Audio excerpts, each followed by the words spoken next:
thewellnesscouch.com, streaming wellness into your lives. This is Up for a Chat with Cyndi O'Meara, Karen Smith, and Kim Morrison.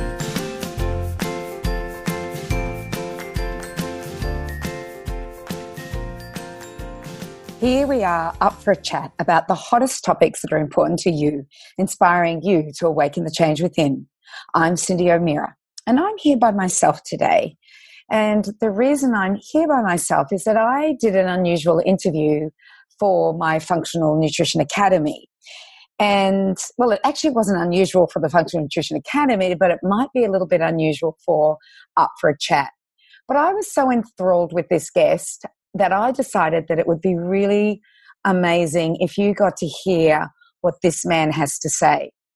This man is Charles Massy. Charles Massy is a farmer. He also has a PhD in agriculture. In 1990, he wrote the book, The Australian Merino, The Story of a Nation. In 2006, it was Breaking the Sheep's Back. But it's his 2017 book that has captured the nation and has captured farmers around the world and what he sees as what's happening in agriculture and how agriculture can actually be part of climate change. So his new book is called Call of the Reed Warbler, A New Agriculture, A New Earth. And what I found absolutely fascinating about Charles Massy is that as a nutritionist, I have two overarching concepts that I live by when it comes to nutrition. The first is the historical perspective. What did we used to eat? How did we live? What were foods like as we evolved? What were foods like just, 50 years ago? My other overarching principle and philosophy is vitalism. So looking holistically at the whole body as well as where the body lives and the toxicology of the home and the toxic foods that they might be consuming. So holistically looking.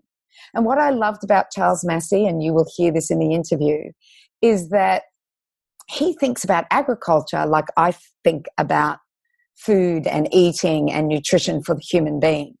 So he has two things that he looks at. He looks at the historical way that this land was farmed compared to, and I'm talking about Australia, compared to the English farming. And he'll talk about that and how,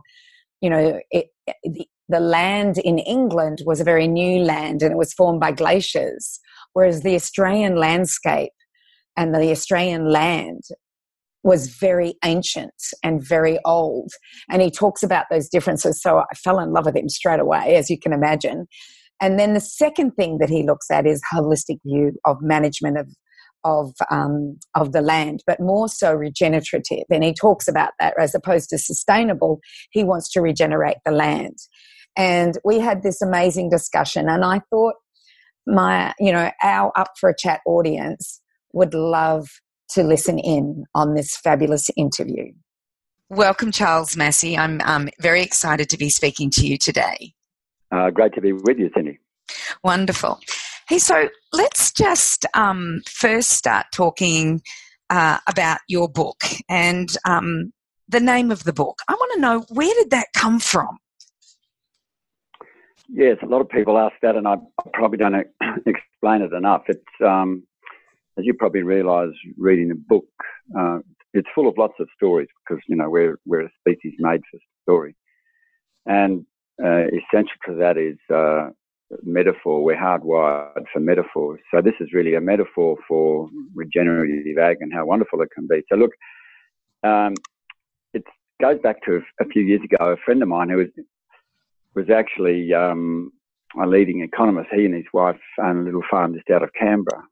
And he told me he was regenerating his creek using sort of combination of Peter Andrews type work, but also holistic grazing. So I went out to have a look. And we drove over, it was a pretty dry season, we drove over a hill and past a neighbour upstream, which what we would call set stock, where the animals are left there the whole time. So the ground was bare, there's erosion. The creek showed signs of active erosion and there was dryland salinity. And then we went over another hill and came to David. and James Valley, and it was a stark contrast. So in front of me was this greened up creek and valley with a lot of green vegetation. The green was spreading out from a hydrated lateral creek, quite a few hundred metres with quite a bit of grass compared to the neighbour. And we were standing in this creek just yarning about this and what he'd done. And I noticed a small patch of Phragmites reeds, those very tall reeds, which clearly had obviously been introduced recently by a water bird or something. And while we were talking, suddenly out of this little patch came this powerful cry or call of a Reed Warbler, which is only a small bird, not much bigger than a sparrow. And it suddenly hit me. That was probably the first time in 150 years of European mismanagement that a Reed Warbler had returned to that valley, just because these people were starting to love and regenerate their land. And I just thought it was such a wonderful metaphor for what's possible and what we can do. Oh, I didn't realise that. Thank you. Because I keep looking at it going, how did he come up with that? So, yeah, that's brilliant. So let's talk about your book, that you interviewed 150 regenerative farmers.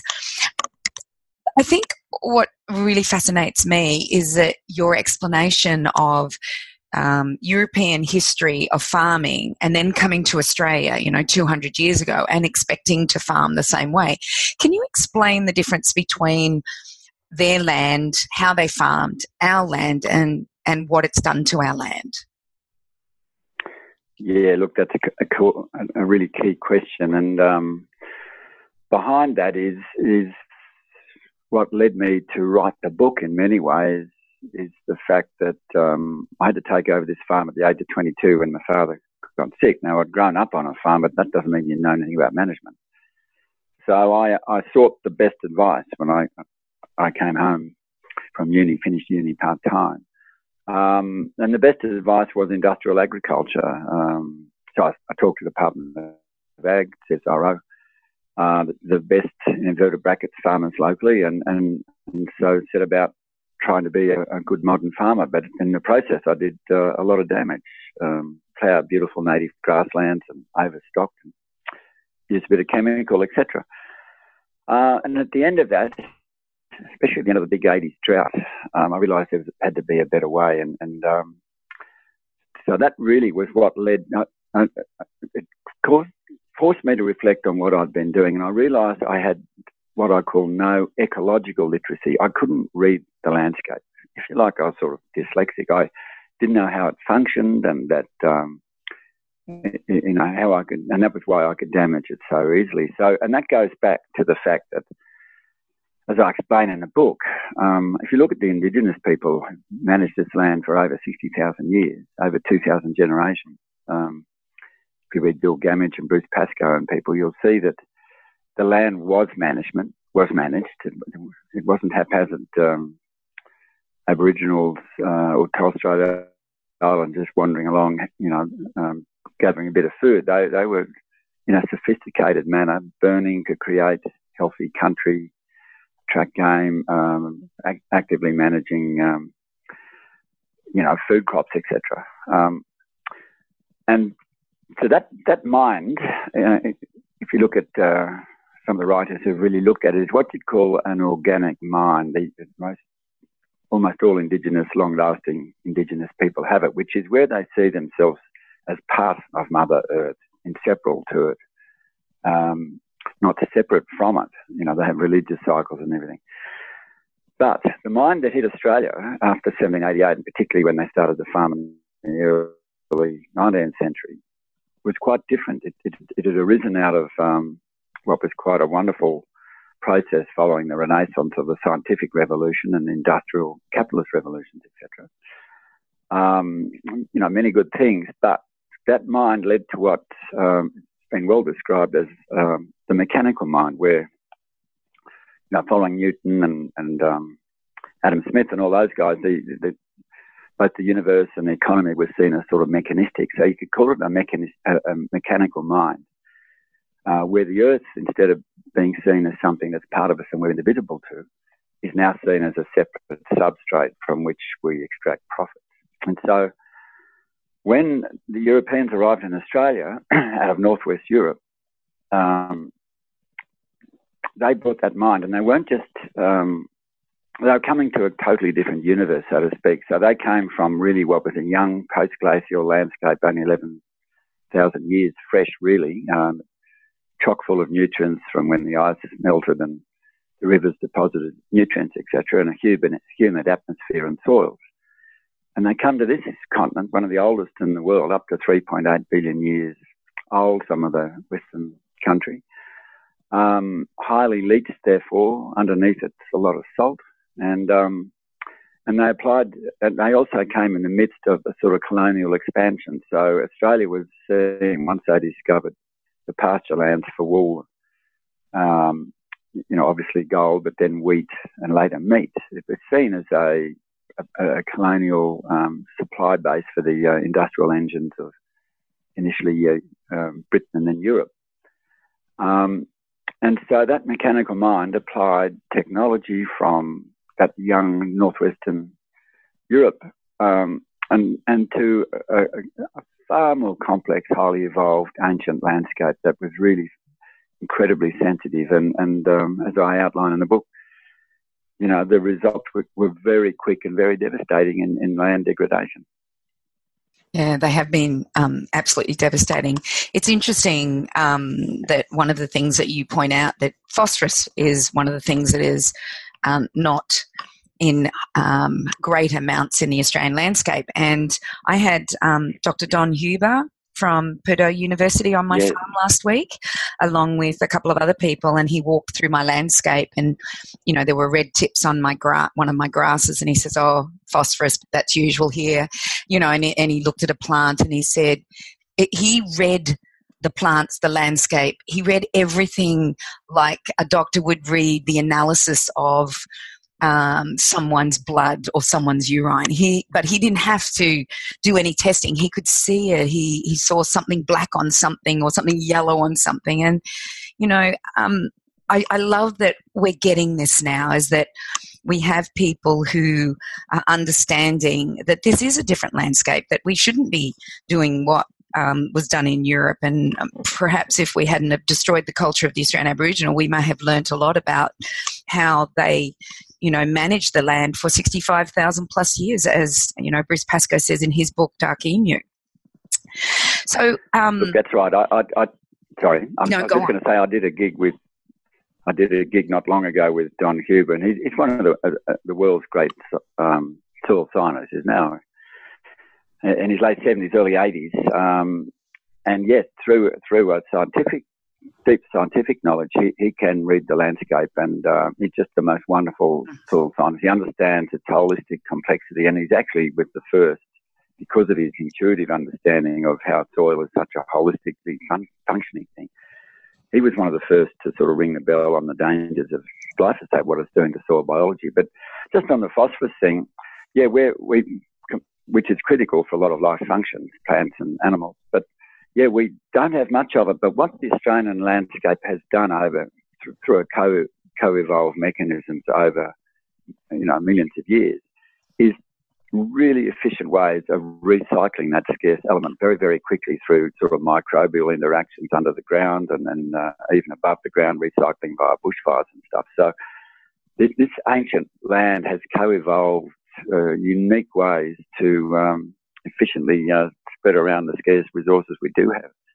We have to respect that. So when you have that sort of very, very sensitive co-evolved functioning, and you come along and say put on superphosphate, which is like a massive overkill of what's a powerful element, that all those beautiful systems and microorganisms aren't adapted to have anything but very small amounts. It just sort of has a devastating impact.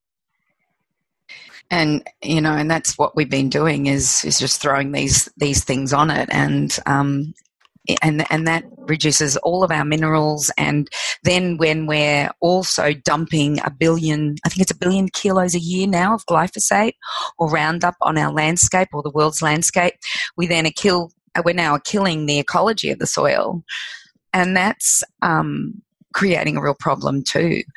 One of the things that I know that you speak about is climate change and the factors with climate change. And I think you talk about 8 factors, and 7 of them you believe through regenerative agriculture we can turn this around. So let's first talk about how you view climate change and the the precarious condition or predicament that we're in at the moment, and how we can see a change happening if we change our agriculture. Look, Cyndi, I'm glad you've raised that, because it's number 1, number 2, 3, 4, 5, 6, 7, 8, 9, 10 on a priority list. And I say that because it's a challenge to the integrated Earth systems, and there's 9 of them. Climate is just one of them. It's important, but there's another 8 or so. And I say why it's number 1 to 10 in a list of priorities is because the current predicament, which is where the Earth systems that's sort of self-organised to maintain conditions for life, have now been grossly disturbed by one species, humans, and that's why it's called, this new epoch we've moved into is called the Anthropocene, caused by humans. So there's things like destabilisation of climate and biodiversity. For example, we're now in the 6th greatest extinction event ever in the history of Earth, 4.5 billion year old Earth. But this event is different to any others because this one's caused by humans. And then some of the other systems are freshwater use and land system change and ocean acidification and integrated phosphorus, nitrogen, et cetera. The only one that you can't really blame industrial agriculture, which is a major player, is the ozone hole, which is partly patched up, and that's nothing to do with it. But the other 8 out of 9 systems, if you look at all the literature and the evidence, industrial agriculture is, if not the major player, certainly a major player in destabilising to dangerous levels those systems. And why I say it's number 1 to 10, yes, it does make world wars look like storms in teacups. There is no other issue confronting us like this one. It's the greatest threat that humanity has ever faced, and you wouldn't think of that when you hear our politicians, etc.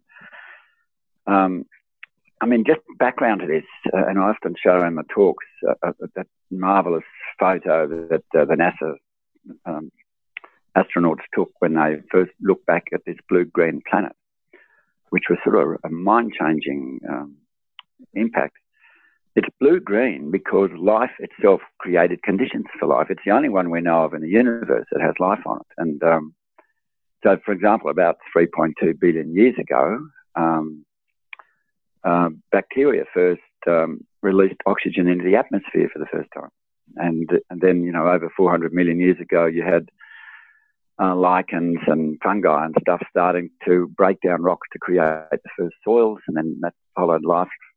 Plant life led to the great forests, and so the carbon dioxide cycle began to be regulated. So this planet is blue-green and sustaining this extraordinary range of life, including us, because life created those conditions. But now we are really seriously threatening it, and I'm just gobsmacked at in the face of just so much evidence. 98% of scientists across the spectrum, not just physics and chemistry, but fish biology, insect biology, the whole range.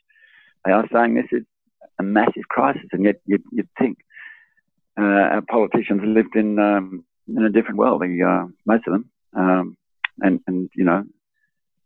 some others. So that's why I said I'm glad you asked the question, because it is the number 1 big issue.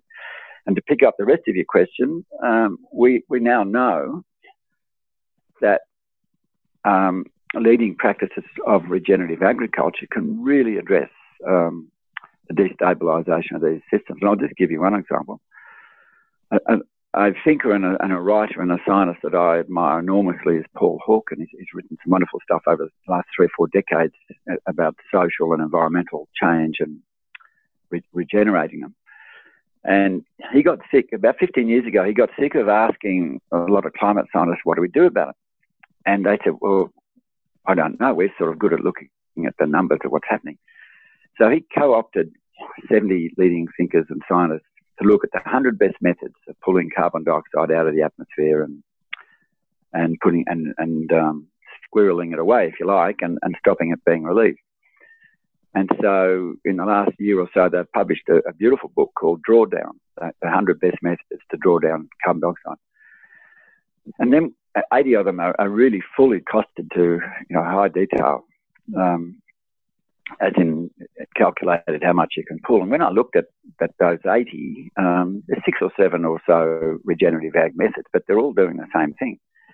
And I said to Paul, if you put them together and just call them all regenerative ag, they're all under that umbrella, regenerative agriculture is number one by nearly 2.5 times the next best method of pulling out carbon dioxide and putting it back into the storing it in the soil. So we're number one, what the leading regenerative farming can do, whether it's agroforestry or silvopastoral, holistic grazing, biological farming. If that's not exciting, I don't know what is. So that's why I'm sort of doing a lot of talking, and I've written my book. I just think when you've got a solution that's sitting there, and in turn, I know you're going to get to this, which also relates to healthy food and healthy humanity. That is so exciting. It's a wonder everyone's not jumping up and down. I agree with you. But I was at a social function recently, and a whole bunch of people were there from the Grain Research and Development Corporation. And I started having a conversation about, farming and ways of farming. And, one of the women who was a farmer there said to me, Roundup is the only way we're going to feed the world. She said, we can't do it without it. She was a chickpea and, I don't know, maybe wheat farmer. I can't remember. But this is the attitude. And she also went around to farmers and asked them what was their greatest thing that they wanted to overcome. And they don't want to use herbicides for the weeds. They want to do it differently. And she just said, well, there's no other way. That's the only way. And so this is the attitude we're up against. So how do you deal with people like that are part of a government organisation that have that attitude? Look, it's totally understandable, and I'm not going to sort of get up and condemn anyone that thinks that way, because, initially, as I explained when I started farming, I was sort of indoctrinated into that paradigm. It's all about paradigms and worldview and how we're trained into them, and they can get locked in cement. That's what we've found. It's very hard to change, and so I just find it all understandable. But let's address the issues you raised. Yes, modern cropping requires chemicals, particularly the world's largest used herbicide or weedicide, which is Roundup stroke glyphosate, nearly 1 million tonnes per year. But if you really pull apart the numbers, and the recent figures come from the United Nations Food and Agricultural Organization, 70% of the world's food comes off peasant farms of 5 acres or less, and predominantly run by women, and predominantly run on biological methods, and with quite diverse interrelationship of plants, and therefore more productive than an industrial farm. So that's point one. If we've moved, I haven't seen the figures of going to 10 acres, but it would probably move the world's food to 75 to 80%. That's exciting. Then if you look at, that's unbelievably exciting. Yeah. And that's all biological methods. And if you then look at what's happening in global food systems, we're wasting between 30 and 40% of the food through various methods. And so when you add all that up, and there's lots of land that's not used, it could be used. You think about greening the city, switching to food gardens and community gardens and the whole thing.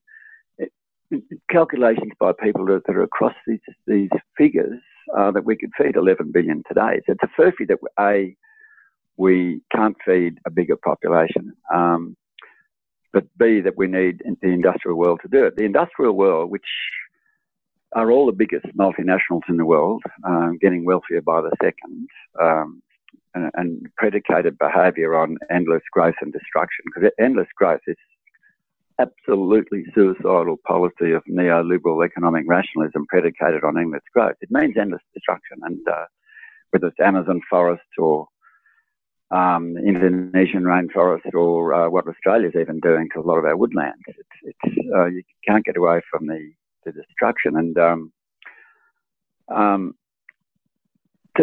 there is a different way of going about it. And let me give you another stat that puts it in perspective, because post-Second World War, those big corporations realised that the future of their profitability using the stockpile weaponry and chemicals left over after the Second World War was to move to a commodified food chain, to turn the broad landscapes of the industrial world into producing just a commodity food, which based on the chemicals that they were going to sell and the equipment they were going to sell, etc., etc. So that's how it really got rolling in step with government policy, particularly the United States. And I saw an analysis the other day done, I think it was Iowa State Uni. They looked at the current state of American industrial agriculture, which is basically the big crops of corn, soy, some of the cereals, and particularly corn and soy, predicated on genetically modified seeds, hybrid seeds. So the farmer has to buy them every year. He can't grow his own seed, and predicated on using huge amounts of Roundup glyphosate, as you said. So what happens in the States now, in the big cropping zones, if you think about the big prairie corn cereal soy belt, they have this unique crop insurance program, government subsidy to the tune of tens of billions, which actually was a healthy thing. Originally went back to Roosevelt in the Great Depression, his New Deal thing. So what it does now, if you grow one of those big major industrial crops, you can get, under the crop insurance program, cover, even if it's weather or incompetence or bad luck, you can get full crop protection. But there's a catch. You only get it if you grow the subscribed GM seeds, buy the hybrid seeds, buy the right fertilisers, spray the right chemicals, etc. So what this university team did was really pull the numbers apart, because you've got a crop insurance program that's a huge subsidy. You've got direct subsidies at dumping food around the world, which has caused havoc in, developing countries or the global south, etc. So when they pulled all that apart and ripped out the subsidies in two of the major crops, corn and soy, the average American farmer is making a loss between $60 and $90 US per acre. And that's why they're going break by the dozens. So then they looked at the other side of the coin, big multinational supplying the chemicals, the seed, machinery and the whole lot of it, and a collective profit of $350 billion US. So on the one hand, you've got the big end of town that's driven the whole system making mega profits, and you've got the farmers diminishing by the day, making a loss. So I think that says it all. And that's why you constantly hear this argument that we need the big end of town and all their chemicals to grow food to feed the world. It's absolute crap. I like that you said that. I have some other friends who are really close friends from Western Australia, and they're farmers. And when they first started following me, they changed everything about the way they ate, what they ate. They changed around their yard, because they've got 13 or 17,000 hectares in Western Australia, and it's wheat. Their main crop is wheat. And they changed everything. They went organic. They did everything within the home and around. But that farm's been sitting there since 1952, I believe, in the same family. And the son has taken it on now, and he's been doing it for like 30 years, I guess. And he feels like he's between a rock and a hard place. He can see his chemical bill going up, and his profits going down. And he said there's going to soon be a point where it'll just be a walk away. And it's who do we, he wants to change, and he's looking at things like every time we talk, we talk about something he's trialing. But these are the people that, if they do walk away, there's, I think he says 23,000 tons of wheat that he sends to the port, and it goes to Asia. Yeah. What do we do about these guys that want to change and just don't know where to go? It's really interesting. One of the people an extraordinary husband and wife I write about in my book in Western Australia, in the really tough sort of sand country, northeast of Perth and up towards the pastoral country. They have enacted a world revolution. This is Ian and Di Haggerty is their name, up near Wild Catcham. And they got concerned about what was happening to the land and increased diseases and increased rust and increased frost damage, and if you get a wet harvest, increased damage and all that. And they swung over. It took them years, but they've trialled and then perfected. It's ongoing development, of course, but they now crop huge acreage using total biological inputs, which they've worked out. They use sort of combination of worm juice with compost extract, which they drop around the seed at planting. And as Ian says, I mean, we've just adapted the same big machinery, and so he won't hop on a tractor unless he does 120 hectares in a day or something. Yeah. And what's happening in the Western Australian grain belt is really alarming, just like the States. They've had a series of droughts, so, you borrow huge, in the millions, if you're a reasonable sized cropper, to get your crop in. If you lose the harvest, that goes onto the debt.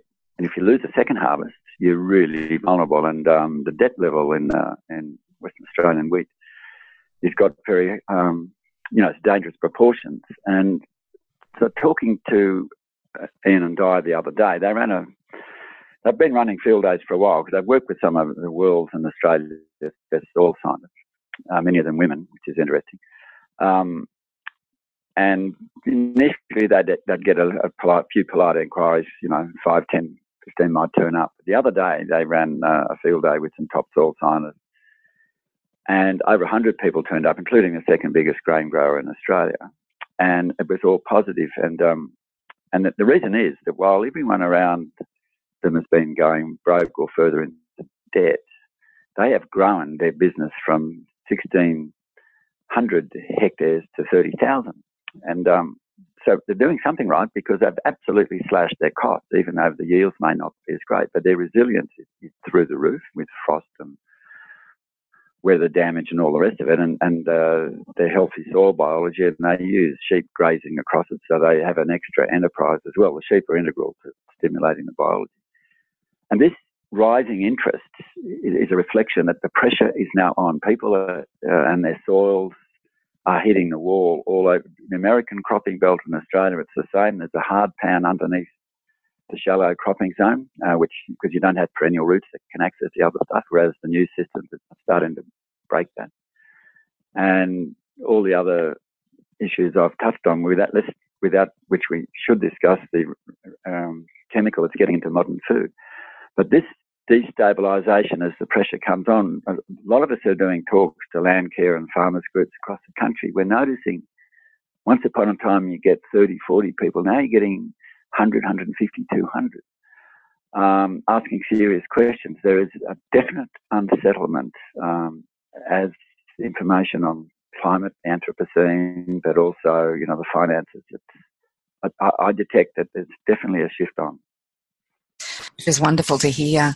One of the things that we're getting in the grocery stores is food, but not necessarily nutrient-dense food.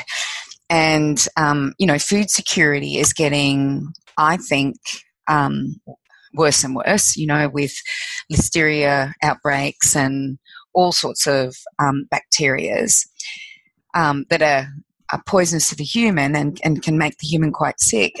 So we're starting to get, number one, foods that aren't necessarily nutrient dense, and number two, we're getting food security is compromised.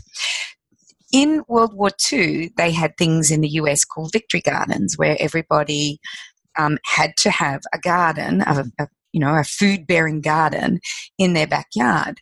Do you think that if we put that into play, that you had to have food-bearing trees and food-bearing gardens, would that be part of what you were talking about, helping with climate change and making that change. Would that make much of a difference if that was put into play? That's a really great question, and my simple answer is yes. I mean, I grew up here in the 50s. We're a fair way out of town here in Monero country, Snowy Mountains. So we'd get a few things delivered by a male person, but basically we grew nearly all our own vegetables, obviously our own meat, had our own wood. So we're pretty self-sufficient, and it was healthy food. People knew how to grow their veggies. And if you look at the Great Depression and Second World War in Australia, a lot of people in the city grew veggies. That knowledge was still around.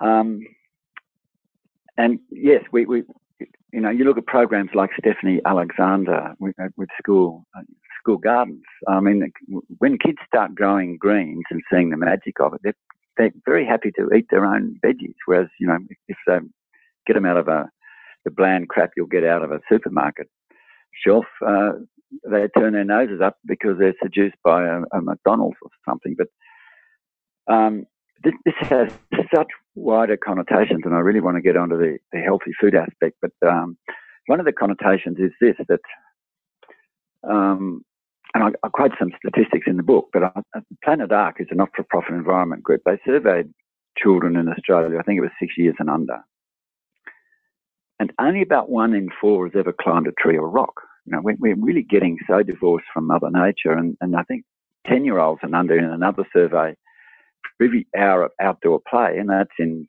vastly diminished gardens. If you're not in a high-rise flat and you've got access to outdoor healthy green space, but for every hour of outdoor play, at least 7 hours in front of a screen of some sort.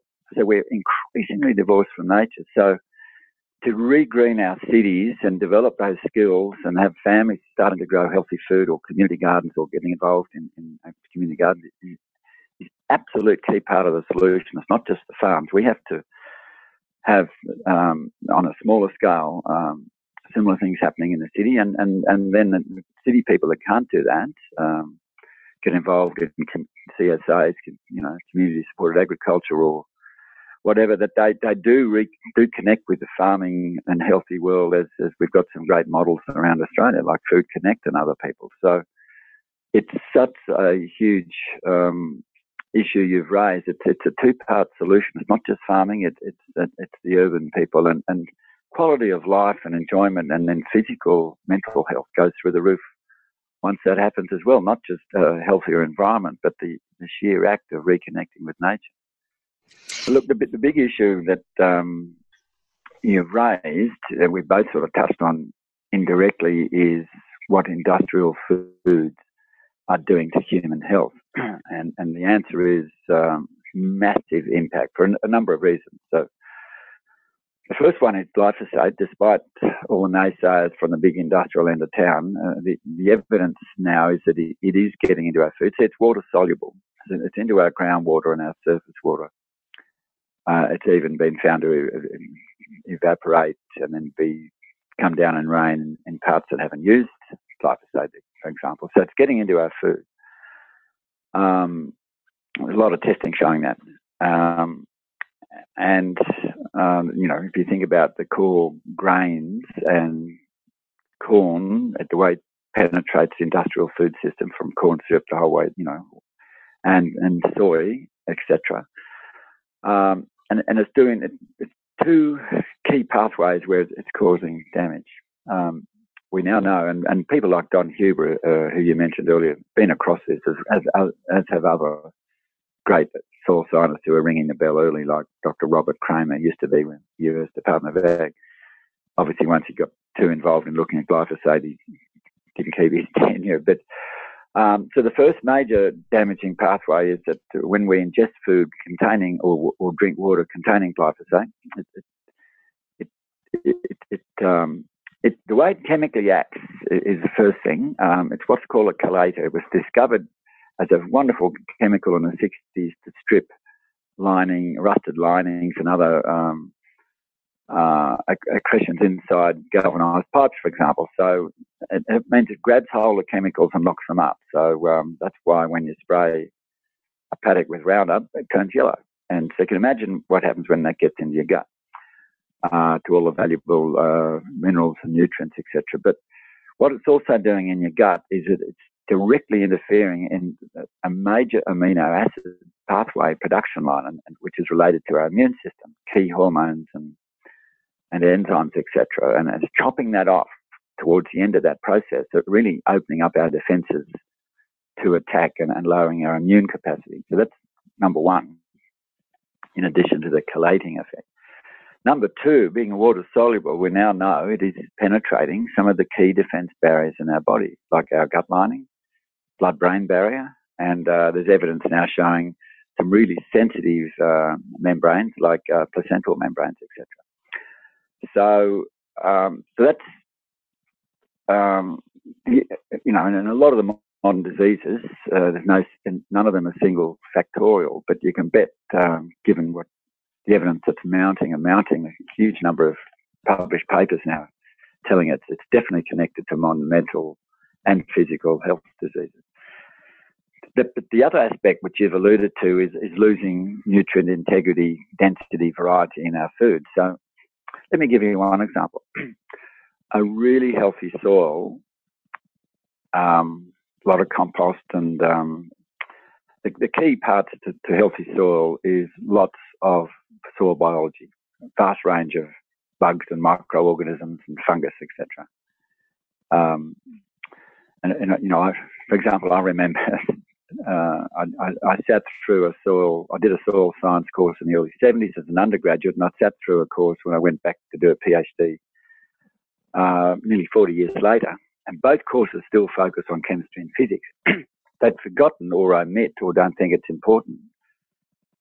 Soil biology is the real stick to healthy soil, because it will look after the chemistry and the physics once you get it right. And so it's this biology that is responsible for accessing a vast range of micro nutrients, of minerals, and phytonutrients, whether the other nutrients that plants like shrubs can put down, and there's tens of thousands, whether it's phenols or terpenes or whatever. And just one dramatic example I heard from a top soil scientist the other day, that the root fungus, the mycorrhizal fungi, and there's a few of them, but they are absolutely fundamental to this food access sourcing, and they have micro feeding tubes. They actually get fed plant sugars from the plant root tips, in a healthy system. And then their little micro tubes go off, and their part of the bargain is to go off and source nutrients for the plant, so to speak.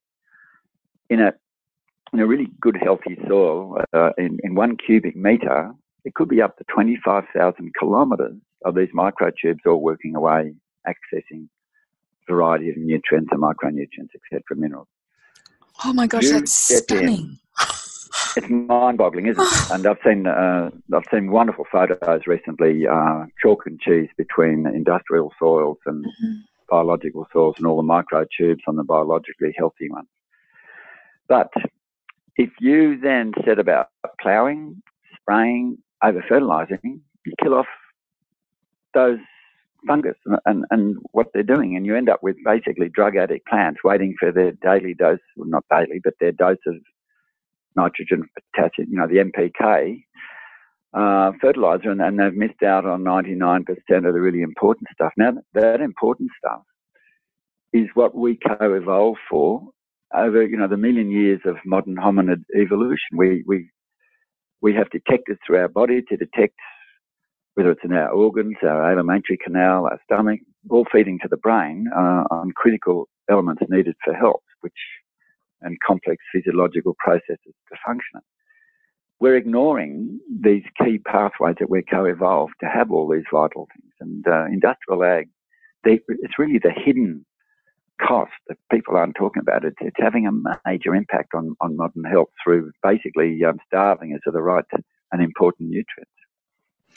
It's interesting because I've, been a nutritionist for 40 years, and before probably a decade ago, you would put somebody on a real food diet from the SAD diet, the Standard Australian Diet of breakfast cereals and things like that, and you put them on a real food diet and they would pick up and get well. These days, you can put them on a real food diet and they don't. Their gut microbiome is so out of whack and compromised. Their immune systems aren't working. Their their gut and the blood-brain barrier open. So it's and even back then we didn't talk organic. It was just, let's get onto real foods.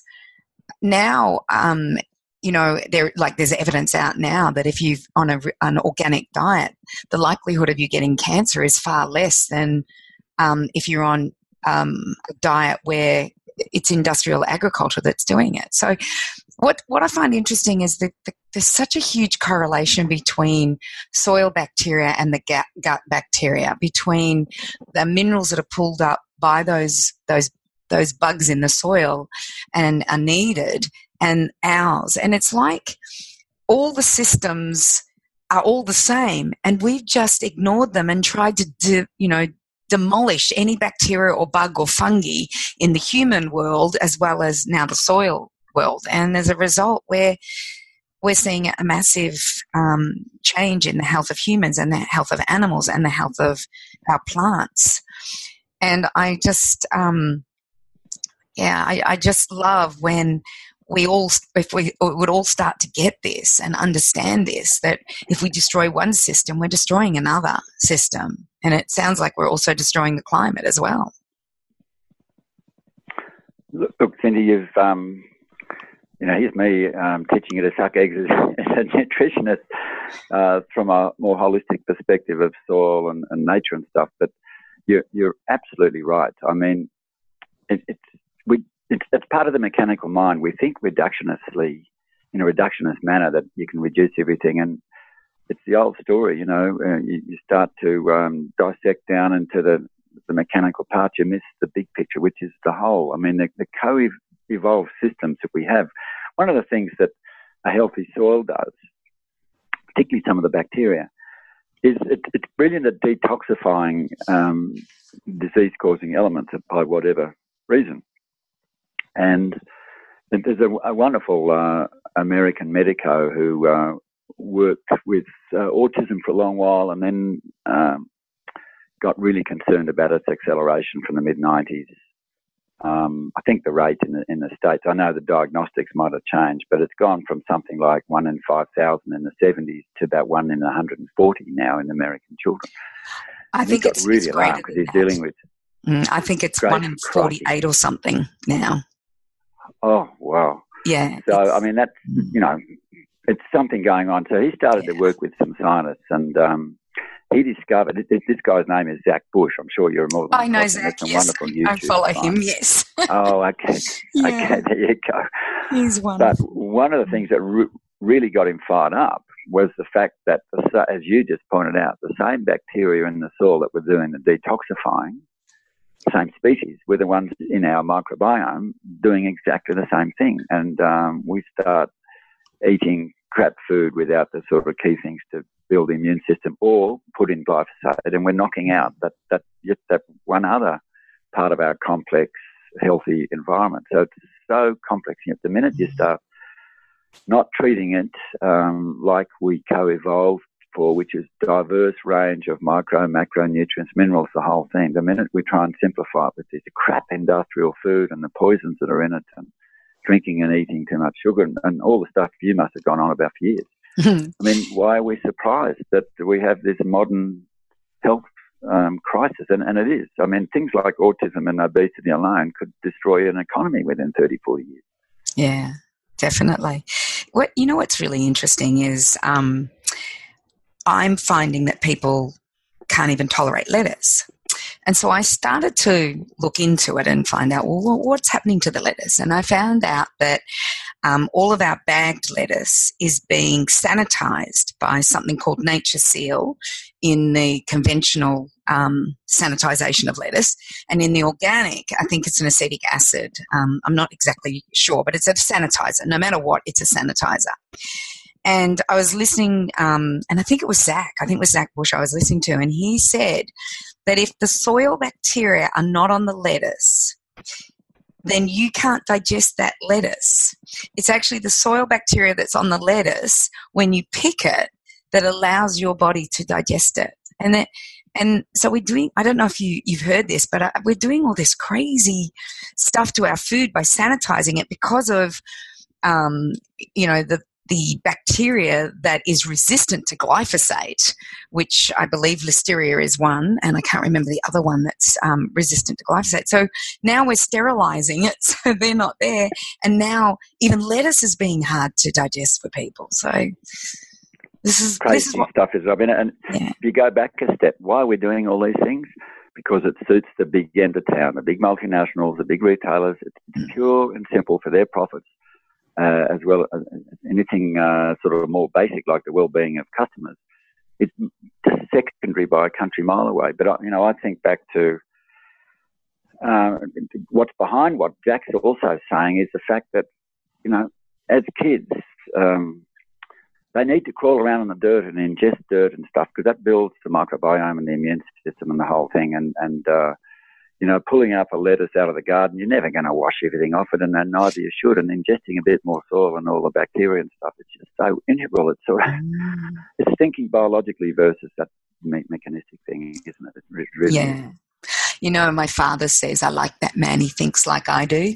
And I must admit, I like you because you think so much in your realm like I do in my realm. And where this will be going is on my Functional Nutrition Academy, which are students in nutrition. And our first two modules, the first one is vitalism versus mechanism. So we actually go through that, how the human body is seen mechanistically now as opposed to vitalistically.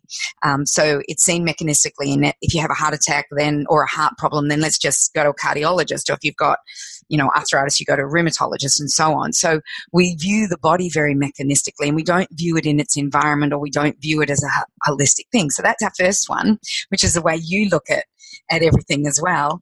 And the second module is the anthropological principles of food and eating, looking at other cultures and realizing that there are cultures out there that have adapted to very many different foods depending on the environment they lived on. So, considering the Himbas had dairy because they lived in the desert region, or the Kagirs who live at 14,000 feet above sea level in a snowy environment, and they live on dairy as well. So I love that your view of the land and agriculture and climate and everything like that is very much in alignment with our view at the Functional Nutrition Academy. And I would love, for you to speak more on how do we, as people that are interested in our health, what do we do? Where do we go? How do we find the foods that are not industrialized? So where would we go as individuals that are interested in our nutrition and want to eat nutrient-dense foods? Yeah, you're full of easy questions today, aren't you? Look, I totally concur with what you're saying. I just think about the Hunzas. They also had a wonderful apricot economy as well, and up there in the Himalayas. I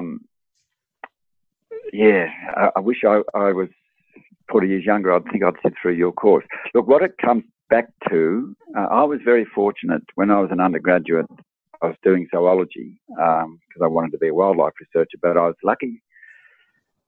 I had a rather, you call him mechanistically minded professor. So at that time, the very first course in Australia, university course in holistic thinking and holism, human ecology, began at ANU, and I was one of the early enrollers. And I did my PhD nearly 40 years later in human ecology, still at ANU at the Fenner School. And that really woke me to the importance of how everything is interrelated and interconnected, and you can only see how it's co-evolved for so many millions of years. The only way of really getting a feel for all the complexities and interaction is this form of holistic thinking, rather than the mechanistic reductionist thing of breaking it down into parts of modern Western science. Post-Newton and Bacon and those guys sort of really, and Rousseau, really ingrained in us. So secret, I would say, is for anyone embarking to try and study, try and do a human ecology or a holistic course somehow, because that will help change your worldview from a mechanistic to one that sees the world as a whole. And you know, you can't fiddle around with any of its indivisible parts because everything is interconnected. And it's as you point out, it's a totally different way of viewing things. But that's the way the real world works. Everything is connected to everything else. And I think we've just sort of explored that in our discussion about what we're doing with industrial food, etc., haven't we? Yeah, I don't know if that fully answered what your question was, has it? Well, I guess what you were saying in the beginning was that, you know, 70% of the foods that is supplied around the world is from small farmers. And as long as we continue to support our major supermarkets, we're not looking at our small farmers, I don't think. I might be wrong there. So it would be, you know, it'd be lovely to support our small farmers in our local areas. Yeah. And seasonal local foods, perhaps, and it's a matter of finding them. This is always the issue, unless you've got a farmers market. But many of the farmers markets here, well, not so much like they used to be, but many of the farmers markets, they go down to the Rockley markets in Brisbane and they get the food from, that anybody else is getting, and they're not even farmers; they're just, you know, the middleman. So. Yeah. Yeah. Now, look, sorry, that was the second part of your question, and look, Yes. I've been fortunate recently to be involved in Western Australia, down at Albany in the Great Southern area. The Western Australian Minister of Agriculture, Alana McTiernan, really wants to drive change towards regenerative agriculture and healthy food and regional food. She's quite very, very impressive and against a lot of opposition, as you can imagine, the chemical agronomists and all the rest of it. But a few of us were over there talking at and interacting. The local government region around Albany is now got a regional food economy going, which is building off farmers markets, and I'm not too sure if they got CSAs, but certainly farmers markets. But they're now involving some of the Aboriginal and Noongar people and others to start delivering bush tucker into it, and et cetera, et cetera. So if you're lucky to be in an area like that, you've got access. And the other thing I was involved with was with what Robert Pekin and Food Connect have developed in Brisbane, which is, you know, CSA and food boxes, and now they're going the next step. And I think the first step for those of you, if you're not lucky to have something like that, is first of all, start growing your own and taste the difference, and how exciting and rewarding it is. But secondly, can you get together with people and start something small and then see where that grows, or go and approach farmers nearby? Can you buy a box of veggies or something? But all I can say is, if you have children and you value their health and their well-being and your own, shift your food preferences. The big end of town, the domination of this duopoly is just delivering, by and large, crap and poison. And if you really want to save your health and that of your children and live longer, etc., or certainly live longer in a better fashion, start sourcing homegrown food, whether it's your own or approaching farmers. Go to the nearest field days that might be around on CSAs or farmers markets or food boxes or something. But I would say it should be right up the top of your priority list, because your own health and that of your children and grandchildren is fundamental. And then extrapolate that further, so is the health of the earth, because if we start growing healthy food, we're going to pull down carbon and encourage biodiversity and all those other things that we've destabilised. So it's, you know, small action, big picture. Yeah, wise words, and I hope people heed those wonderful words. My family is from Iowa, USA. My grandfather was a corn farmer back in the 40s and 50s. Yeah, they were pig farmers. All my uncles were pig farmers, so we were in farming. And my mother was born in 1937, and in 38 and 39 they sprayed 14 states of the US with arsenic and lead. And then by the 40s, you know, DDT was being sprayed, and my sister was born in the US, and amongst all the DDT being sprayed in the cornfields, everywhere like that, and they both died young. So I heard when you interviewed many of these farmers for your fabulous book that 60% wanted to change due to a major shock that they had had. Do you want to just extrapolate on, you know, what was happening to these farmers? Yeah. Can I just answer another thought before I get into that, because that's a key question. And this thought is that what a lot of people also don't realise is that to grow vegetables, crops, fruits industrially, they're breeding plants that suit the industrial inputs, high production, and they're shedding traits that I don't think are important so they can get maximum volume and maximum response.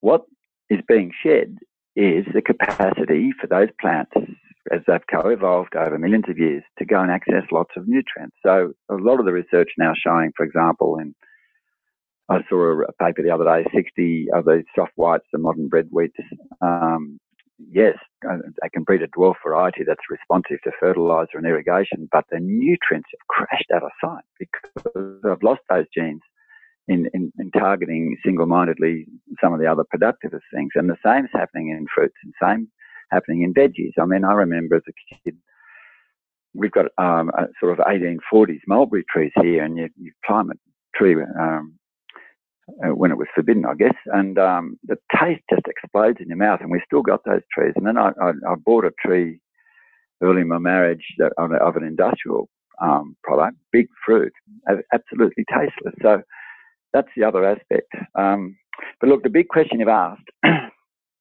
is change. So yeah, in my PhD, I interviewed 80 leading regenerative farmers across Australia, and then a lot more since as I've travelled overseas and travelled more widely in Australia.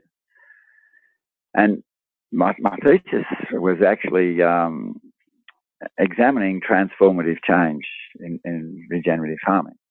And I only found one other bit of research that looked at this, and that was in transformative learning in the States. And both had very similar results, was it in about 60% of the cases.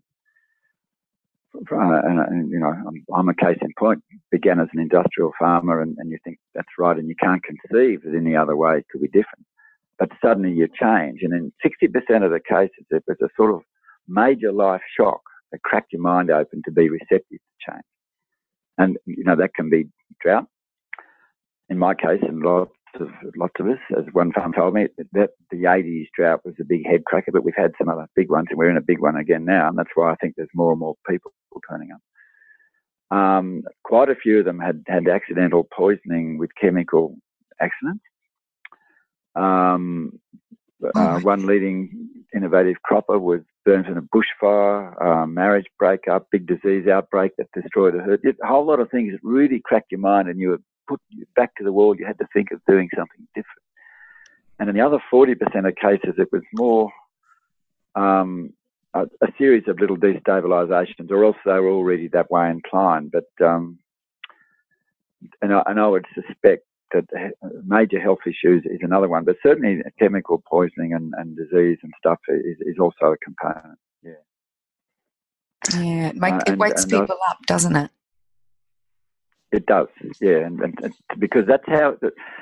If you can understand how the mind works, once you get a mental paradigm locked in, such as the mechanistic view or industrial view of farming, the metaphors and language and everything that goes with it locks. It's very deeply inherited in our evolved history, and it locks your mind into a certain way of thinking and belief. And that's why some people are incredulous that you can do something different or think differently. And I think it's behind a lot of the climate skepticism that, you know, it's a deep paradigm that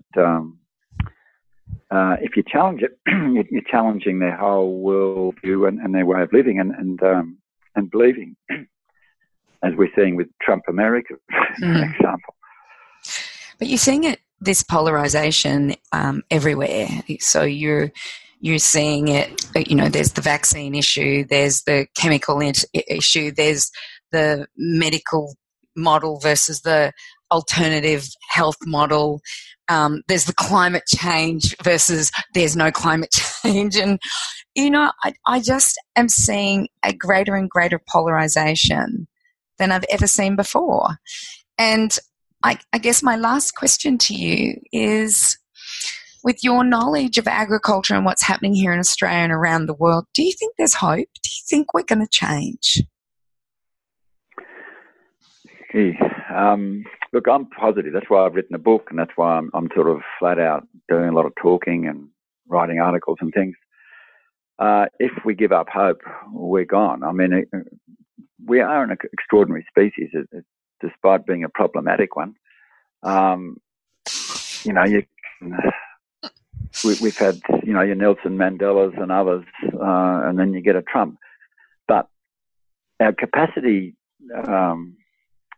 which no other species has got, it's quite wonderful. And I know we can turn things around. And if we could shift our eating behaviours and our agriculture across, we can address some of these big Anthropocene issues. I know there's big lag effects, and where I'm attached today, and some of the leading climate and Earth system scientists are just down right, and I know they're getting a bit more depressed. But we've got to we've got to believe that we can turn it around. Look at how Second World War, great nations galvanised against pure evil. Well, in many ways, we are up against quite pure evil. I see that the lockstep between neoliberal beliefs, economic rationalism, and the biggest corporations who continually get richer and richer, and the concentration of wealth versus the rest of us. It's almost a good versus evil battle. I think we have to turn that around. And what I do, and I say it in my book, the solutions aren't going to come from the top. They're not going to come from politics. They're not going to come from all the vested interests, because they're all vested in making profits and power. The solution is bottom-up driven. I call it an underground insurgency. I'm playing on the soil there too. It's we farmers shifting to growing healthy food and regenerating landscapes and addressing the big earth systems. And it's our partners in the urban areas, in country towns, getting involved in greening their urban areas and their cities, buying healthy food, accessing it, growing their own food, joining CSAs and the food movement. Between us, we can take on the top end by this revolution from underneath. That's what's going to change it. And that's exciting. I think that's really exciting. Well, it just means that the power's in our hand, really. If we think it's going to be the government that's going to change, or big agri or big pharma or whatever, then we're just losing trying to win a battle that we're losing. Whereas if we come from, okay, I have the power to choose the right foods, to nourish my body, and with that, I have the power to change climate. I think that it is more empowering than trying to lobby anybody that's happening, that we've got in government, as you alluded to in the beginning. Look, if every time we don't buy a chemical drum or a bit of fertiliser or that packet of spray on a supermarket shelf, every time we go and buy healthy food from an organic farm or whatever, and every time we don't go into a fast food shop, but cook something healthy at home that we've grown or we've sourced from that farm, we are firing a shot at the powers that be that are getting greedier and greedier and destroying the planet. And that's the sort of form that I see. It's a form of our empowerment, and it's a way of fighting back, because every time we deny them a purchase, we're denying them more profit. And if we all do that, hopefully they'll crumble away. Yeah, we can only hope.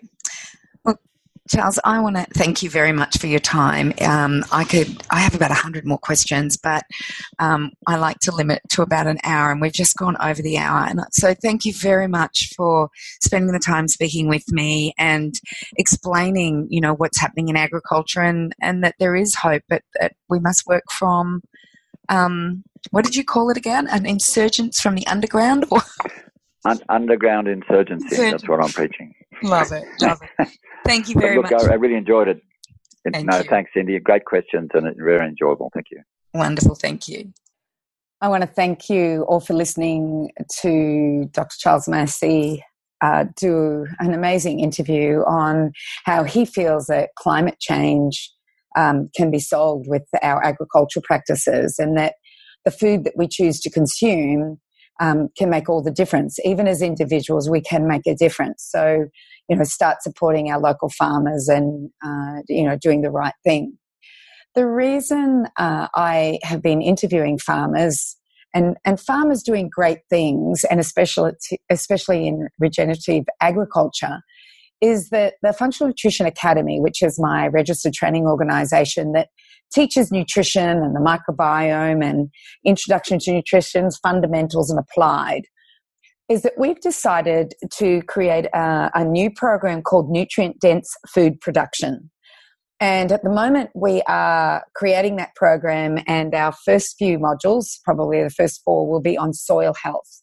Because as Charles Massy said, is when we have good, healthy soils, then we will have nutrient-dense foods. And so I think that this is a really important part of the next step in getting the best nutrition that we can possibly get. Food doesn't cut it anymore. If you're getting it out of grocery stores, it's being deprived of minerals due to our agricultural practices, and you heard Charles talk about that. So thanks everybody to listening. If you want to go to our Facebook page, just go to Up for a Chat and read all the comments, or give us some comments. Go to iTunes and give us a 5-star rating, and we will see you next week. This has been a production of TheWellnessCouch.com. Check us out on Facebook and join in the conversation on Facebook.com/The Wellness Couch. Subscribe to each show on iTunes and check us out on Twitter. The Wellness Couch, streaming wellness into your lives. Whilst the Wellness Couch presenter endeavor to provide accurate and helpful information to their listeners, these podcasts cannot take into account individual circumstances and are not intended to be a substitute for health and medical advice from a qualified health professional. You should always seek the advice of a qualified health professional before acting on any of the information provided by any of the Wellness Couch podcasts.